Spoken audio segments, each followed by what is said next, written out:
Mang inasal in Dubai, guys. Colonial grill. Chicken inasal.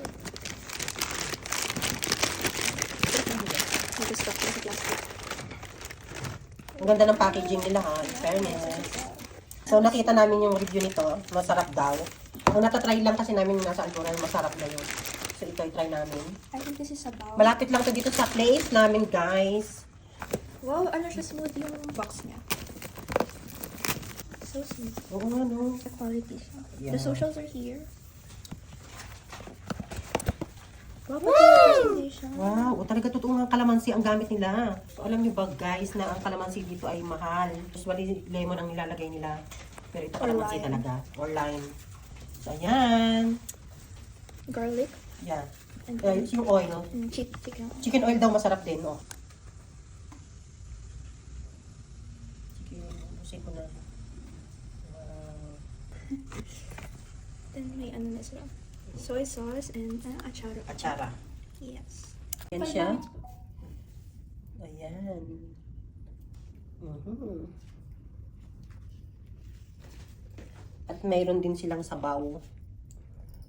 Kansi soup daw yan. So, ayan. Try natin ngayon kung masarap pa talaga. Try mo yung sabaw. This is about... Yan.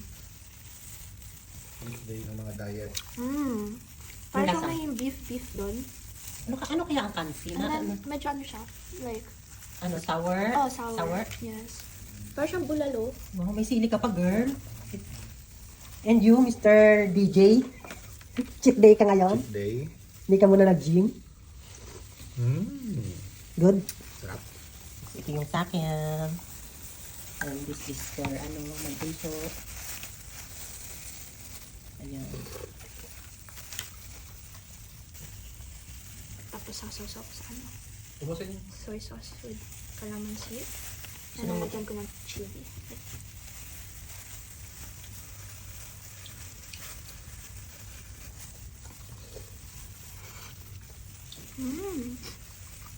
Ano, masarap? Lasang-lasa yung calamansi talaga. Pagkame. Sarap. Ano, malamnam? Okay yung pagkakamarinate na yan. Ano? The best yung chicken oil nila, no? Tapos yung kalamansi. Perfect. Yung chicken, okay din. Yung lasa. Lalo na pag may pili.